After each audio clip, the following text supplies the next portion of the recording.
Hey, what's up, everybody? BDO44 coming at you another video. All right, so I figured I'd just rapid fire talk basketball, talk Lakers, see whatever comes out. I really don't have an idea what I want to talk about, but I figured I'd create some content. Sometimes I just do that. So, obviously, everything that's going on with the Lakers is what everyone's talking about. Uh, Russell Westbrook and the situation there. Of course, we've given that some conversation here on this channel. And, at this point, I'm of the mindset that everybody is going to sit on this tonight and see how the news cycle begins in regards to everything that's coming out. I think that's a strategy for a lot of sides in sports. It's like, all right, it's Sunday, big news broke. Monday morning, we're going to see what all the pundits have to say. And from there, we'll see how the reaction to that is. And from there, you may see movement made. I've seen that happen sometimes. And other times, teams stick to their guns. This is a very unique circumstance. It's not as simple as I want to get rid of something, so let me just go ahead and make a move. And you got to really calculate if that move is going to be worth making. So, in the presence of this market, everything is unpredictable. I think. I'm gonna be honest with you guys. With the exception of maybe the biggest trade that we're expecting, which is KD, or obviously Donovan Mitchell. With the exception of maybe those two moves, I wouldn't be surprised if we don't see anything else. Like, I would not be surprised, because I think a lot of teams may potentially be hesitant to make any moves in this climate. Everything is overpriced. Everything is ridiculously out of whack in terms of its value, and we've just seen how the market has been in the past when that happens. You get stuck with bad contracts. 3 years from now, every contract that's signed right now is going to suck, and that's just something we've seen before. I think we had a situation like that maybe about 7 years ago, where the salary cap did something different than it normally does, and they had extra money to give the guys. Well, every contract that was signed that year was tough on franchises that kept those contracts, because it was impossible for teams to actually live up to that, for the players rather to live up to that. I think that was the year Mozgov and Dang was signed and stuff like that. Like, those contracts that were given out that year were just ridiculously overpriced. And so I think this is another one of those years. I do believe that. But at the same time, there's still situations where teams are trying to tank and trying to win respectively, and it may make more sense to just take a chance for some of these squads. It's like, you know what? If it doesn't work out, so what? So I don't know. I really look at the situation and I just wonder what teams are going to do. Looking at my Lakers specifically, now that our summer league is complete, we've assessed what our kids look like. Potential of some of them is greater than others. But all in all, we're extremely happy with everybody. And now, if I'm Rob Pelinka, I feel a lot better about going back to any trade negotiations with a bit more confidence in the pieces that I have. That doesn't necessarily mean I'm looking to move these young players, but it does mean that I can value different guys in different ways than I would have prior to. So I think it's going to be interesting to see if he's more likely to move some people that maybe he wouldn't have moved before. Like Kendrick Nunn, I think it's a good chance we might see a move there. Wenyen Gabriel, I think it's a good chance we may see him moved, even though I'm totally against that. And the reason why we have him, I think that's a possibility, is because he is an attractive piece at this point. And we do have a lot of players that can play his position at this point as well. Last year he filled a complete need. We barely had any defenders. This year, it's more so the opposite. Now we barely have any shooters. So, for what we are now, I don't know that Wenyen's going to get the same amount of minutes. I don't know if he's going to get the same amount of run. Maybe we decide to go with Juan Toscano Anderson a little more. Maybe we're giving Troy Brown a little more run in that area. Maybe, those bigs that we now have, Thomas Bryant. Maybe we'll see a little more Swider. I think that's another reason why you could possibly see Wenyen Gabriel move.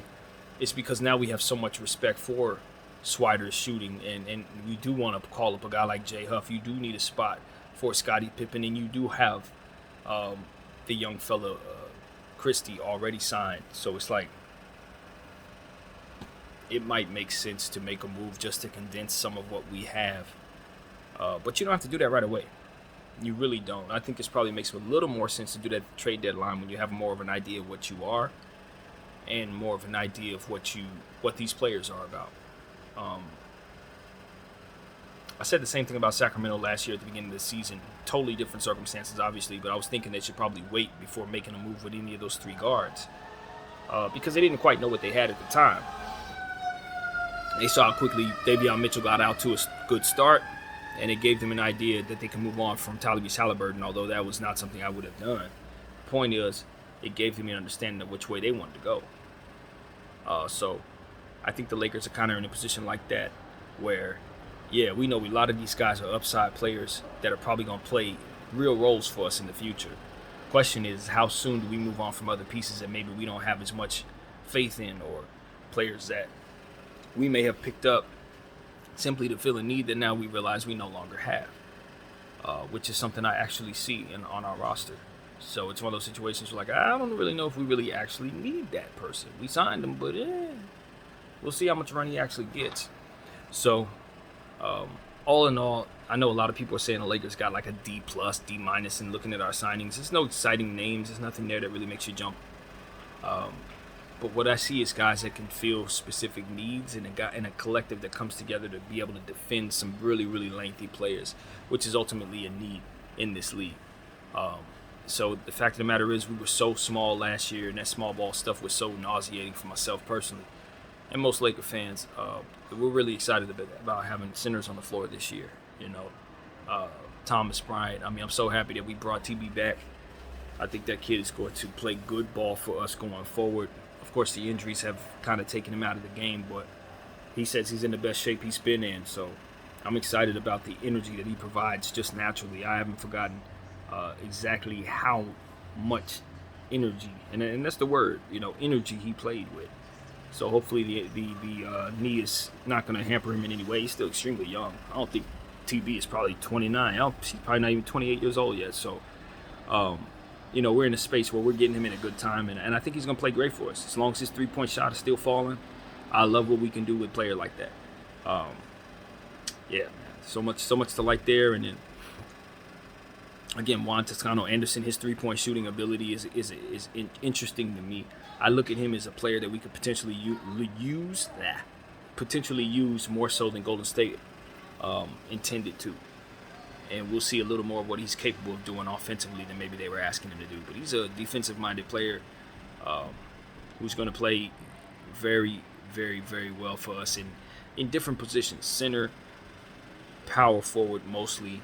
But I think we could slip him into three in some situations too, depending on who we have him having to guard.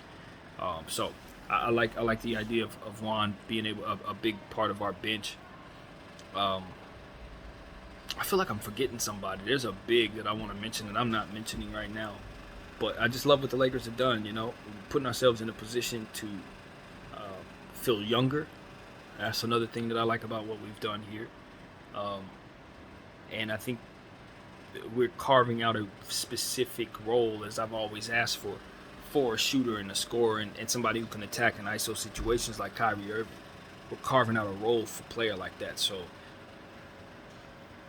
the last I heard, the entire team is pushing for Kyrie Irving. I'm definitely on board with that.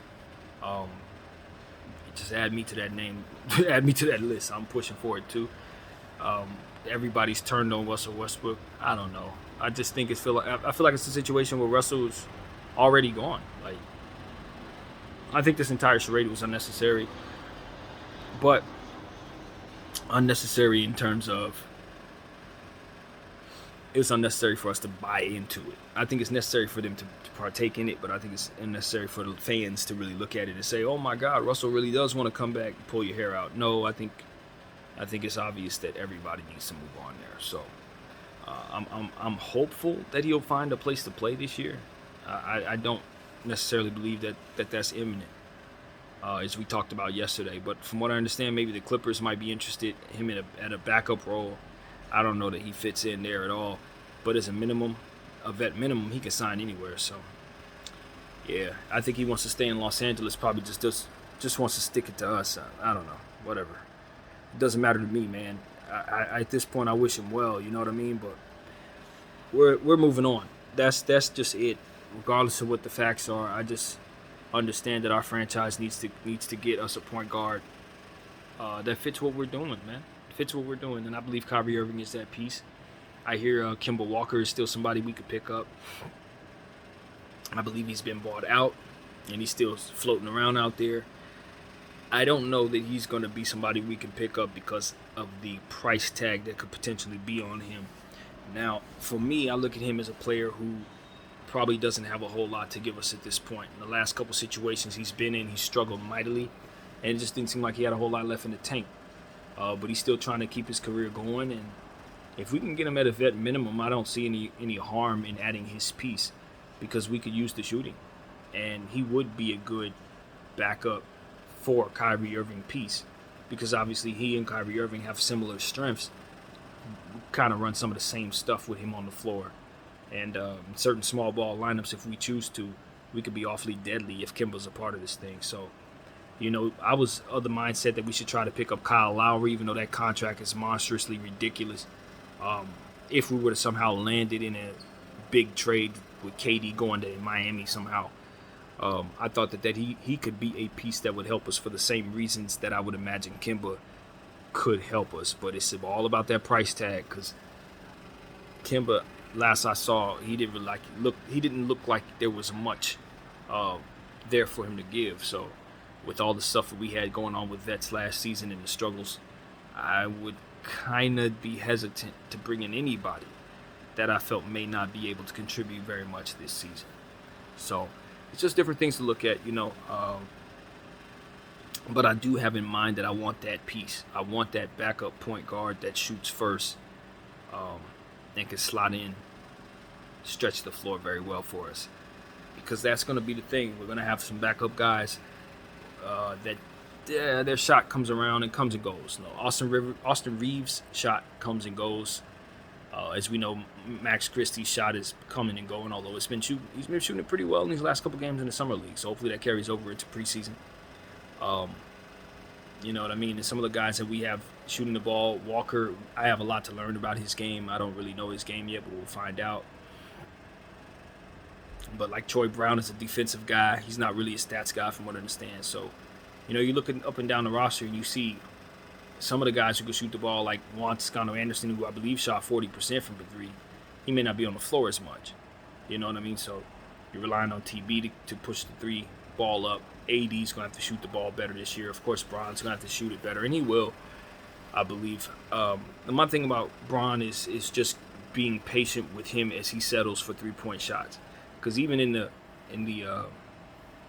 Drew League, I was watching him kind of just settle for step back threes and side step threes and things of that nature, which ultimately accumulates a lot of points for him. Because he's the type of dude, he just take that shot about 6-7 times. You look up and he has 40 points. You're like, how the hell did he do that?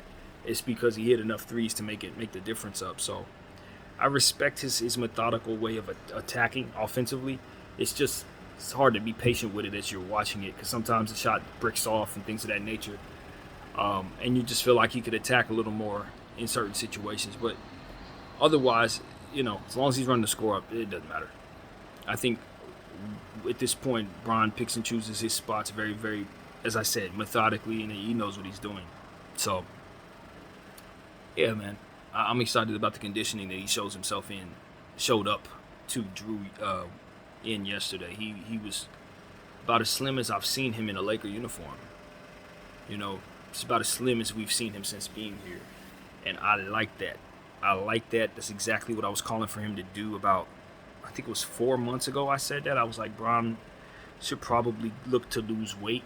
And I said that when he first got here. I felt he was a little too clunky when he got here. Like when he first got here, he was way too heavy. But he lost weight and eventually got in shape. Of course, we won the championship, this, that, and the third. But as of late, he's been in great shape. I had no problem with him being heavier, but I just felt like what we were asking him to do was play center a lot last year. So, the weight was necessary. But I think that's going away. I think there may be situations where he'll actually be asked to play the three. And if that's the case, he's going to need to be as slim as he was yesterday. And so I think he has the right idea. sharpen up, tone down, take some weight off his knees, that kind of thing. And so this is the Bron that I prefer to see. This is the Bron that I think is at his best, closer to Miami 6 weight, because that dude was flying up and down the floor like crazy and couldn't be stopped. And that's somewhat what we saw last night. So I think we got a great LeBron year ahead. In fact, I would argue that this could be a great LeBron year. 20. I think it's gonna be a lot better than 19 and 18, to be honest. So high hopes for the King, man. High hopes for the King. I think he vaults himself back into a top 5 player in this league this year. He jumped out of there. He stepped away, but I think this past season embarrassed the hell out of him in a different kind of way. And so I think he's on a mission, and I'm excited about him putting on our uniform this year.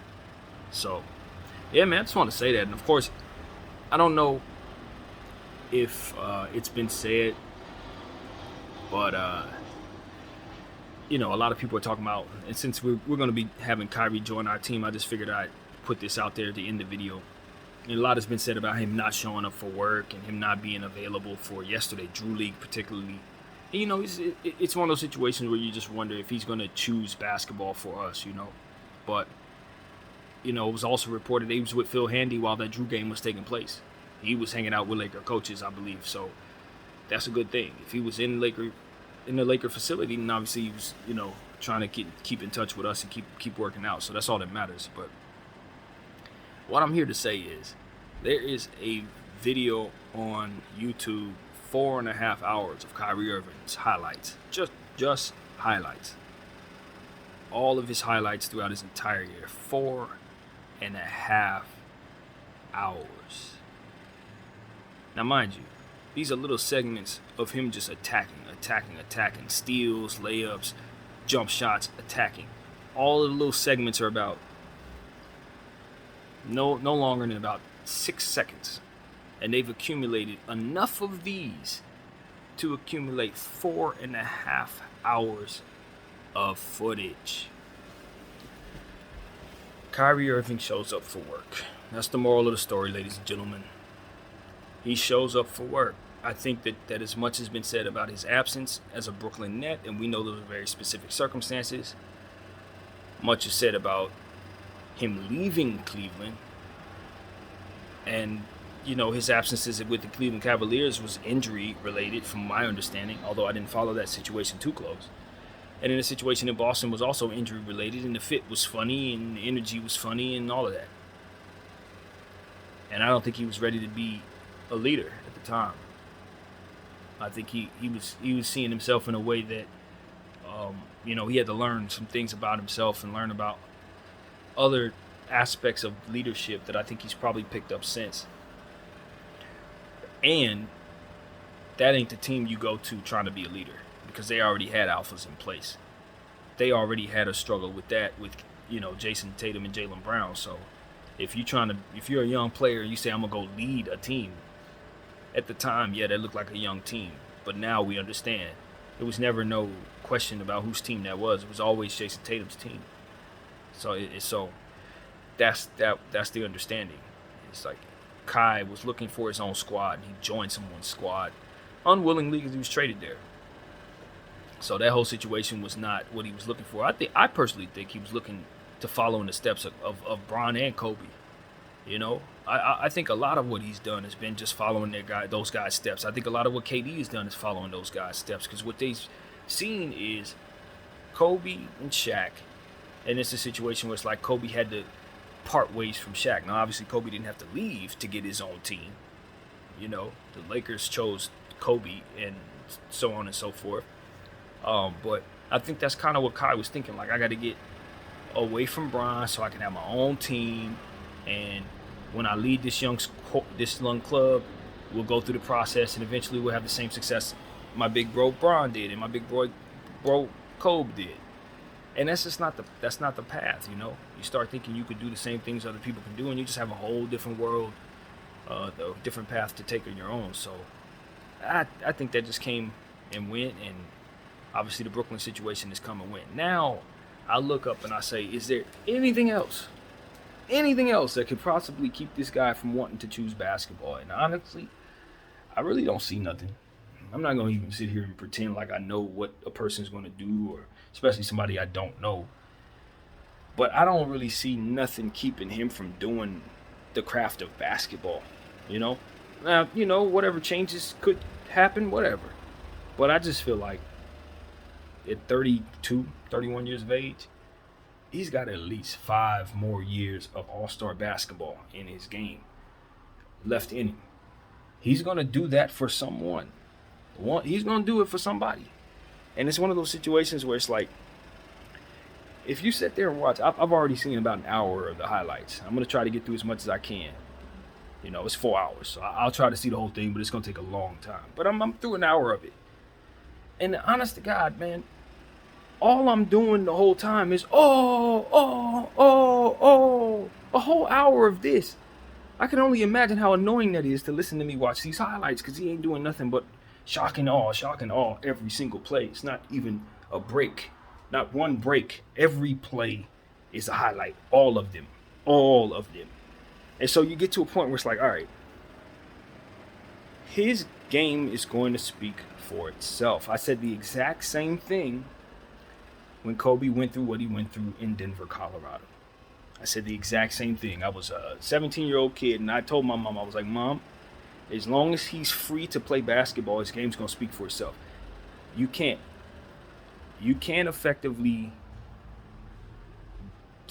stop him from being great at basketball. That's basically what I'm saying. If they take the game from him, that's one thing. But as long as he has the game, he's going to be great. You know what I mean? And that was my understanding with Kobe. And I feel the same way about Kyrie Irving. I truly do. As long as he's got the lines to play within, he's going to be great down there. So whether you pay him his money or he gets the minimum level or whatever, you put him on the basketball floor and he's going to cook who's in front of him. 4.5 hours of this. I'm telling you, it's all there. And so for the conversations that are being had in real time, right here and now, it's all about him not showing up, him being worthless for Brooklyn because of not showing up. Everybody's talking about he's insubordinate. He needs to honor his contract. It's a lot of stuff that literally has nothing to do with basketball at all. And people are valuing him or not valuing him as such based on his lack of availability. But the team that takes a chance on him, who puts him in uniform, are going to see and understand that he's going to cook who's ever in front of him. I can't stress it enough. He's going to cook whoever in front of him. It doesn't matter if he's in a Laker uniform, Kings uniform, Boston uniform, Nets uniform. This is why KD wants to play with him. This is why LeBron wants to play with him. This is why the entire Laker team wants to play with him. This is why I actually plan on watching 4.5 hours of the man's highlights. Because he's going to cook who's ever in front of him. So, with that being said, I understand that Brooklyn's caught up in the moment. I really get it. And investing in 5 years maximum for Kyrie Irving would be a hesitation even for myself based on his injury history, not my concerns necessarily about his availability. I would be hesitant with the injury history. I don't think he plays enough games from an injury standpoint to max him out, right? That's just me. But like I've said before, I don't think it's 10 people that's better at basketball than this dude. Now, you're going to find people who are longer, taller, going to be able to affect the game more so. You're going to find some people who are going to have more athleticism, maybe even be able to, do certain things that he can't do. Whatever. But at the things that he does, oh man, you ain't going to find 3 people better at what he does. You ain't going to find 3 people. 3 people.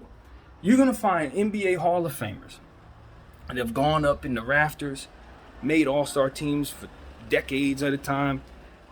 They can't get from spot to spot like this dude can. They're going to need to study his footwork to get better at the things that he does. He's the blueprint for ball handling in this world, I believe. He's probably the gold standard. So, with all of that being said, I don't think that anybody should hesitate to add this man to their basketball team. Now, you do have to have some expectations as to what to expect from him once he gets there. You know what I mean? If he's going to, you have to respect the fact that he is an unpredictable person, and that's just that. But if he suits up for you, there's a chance he can do amazing things that no one else is going to do. And so I think that is so very important to say, because I think a lot has been said about a lot of different things.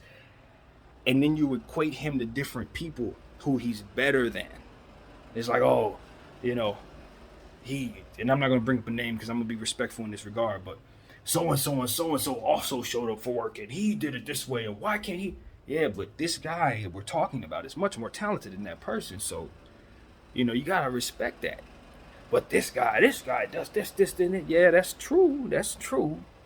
But it's not the same thing because of the level of talent that this person brings to the table. So when you start talking about these type of people, KD, LeBron James, Giannis, Kyrie, Embiid, all these different level of extraordinary, whether it be from a fundamental standpoint, skill standpoint like Kyrie, or a athleticism, length, covering a lot of space aspect like Giannis. At the end of the day, when someone's great at something, it really don't matter how upset you are at them, or whether or not you value them properly, or whether or not you believe that they may show up on a certain day to do what it is that they're great at. If they show up, they're cooking who's ever in front of them. And that's the bottom line. I can't stress that enough. So the Lakers, we have a chance to bring in a talent like this to our organization. The Nets, they are letting a talent like this walk out of their organization. These are the facts. This is what I know. This is what I understand. And when all this is said and done, when we zoom out, we understand that before Kyrie Irving even got to the Lakers, there was 4.5 hours of pure highlights of this man's NBA career to prove that he does, in fact, come to work. That is the gist of this 27 minutes I've been speaking. I just wanted to say that much, actually, because too much has been said about him not showing up and all of this. And I know the narrative is going to continue, and I know it's up to him to keep it going or cut or shut it down. And I'm hopeful we can play more than 75 games next season to shut everybody up. And if he does, he's going to make an all-star team, and he's probably going to continue. And that's another thing. It's one of those situations where it's like, look, over the course of the next 5 years, if for some reason Kyrie Irving is absolutely healthy for 5 straight seasons, you do understand those are 5 straight all-star appearances, right? Just putting that out there. The only thing that's keeping this guy from being a perennial all-star is his availability, and that's on him to fix. I'm not going to shoot him no bail in that regard. Like, you could be much, just like I said about Shaq back in the day. If you take better care of your body, eat better, you would be much more dominant, even, and his reign would have lasted even longer, et cetera, et cetera. And with Kyrie Irving, bro, you are better than all these dudes. If you would have played 82 games a season for 6 seasons, 7 seasons, you would be top 75, et cetera, et cetera, et cetera. You know, I think the truth. I think that really is the truth. Sitting up there watching him, it's like watching a mini Kobe out there. I'm like, holy crap, the footwork, like that's Bean. That's like a shorter version of Bean. That's who I'm seeing when I'm watching Kyrie on the offensive end. It's a short Bean. And so now that I understand that, I watch enough, I've seen that, it's like, oh, Laker fans are gonna love this dude. They just ain't seen enough of him. They don't know he's mini Bean. Like most Laker fans, we ain't watch Cleveland. I'm telling you, most Laker fans took the same path I did as it pertains to watching Kyrie Irving. First, he started with the Cavs, we hate them. Then he went to the Celtics, we hate them. Then he went to the Nets, we don't mess with the Nets. So most of us ain't really watching like that. But I'm telling you, he's mini Bean. I got a new nickname for him. I call him Cobra Kai. Cobra Kai, you know Cobra Kai, because it's Kobe. Cobra's Black Mamba, Kyrie. So you get the point. But I think that's what he's gonna be doing. He's gonna be taking on that torch. He's gonna be trying to carry that on, and of course he's gonna be carrying it with Bron and all that. But I'm talking about a styles of play, footwork and fundamentals, and extraordinary ability to break people down and leave people spinning around in circles and stuff like that. Man, I'm telling you, I was aware, but I wasn't as aware as I am now. I encourage you guys to find that video and check out as much of it as you can watch, because you understand what I'm talking about. This ain't nobody that you're supposed to say, oh, well, maybe we can use him, or, oh, he's not that good. No, he's a basketball god, ladies and gentlemen. Just want to put that out there. A little one, little basketball god. And so, gotta respect it, man. And now it's up to him to start playing so that we can start to prove all that I'm saying is not just gas work. So that's what I got, man. Thank you guys for allowing me to vent, as I always do. I try to take up as much of your time as I can. No, I'm kidding. But yeah, man. Just want to shoot some love to Kai Wade, man. Hopefully we can get him to the Lakers. Shout out to Bron for being in good shape. Shout out to the Lakers for being patient and not giving up the 2 picks just yet. Fans like myself may get a little antsy, but the only thing we want our team to do is to make good decisions that are not going to hurt us in the long term. All this stuff going on right now, yeah, it's a lot of noise. Come November, if we would have made good patience decisions now, I'm sure we'll be much happier then for it. So that's what I got to say. Anyway, I thank you all for watching BDF 44 once again. I'm out.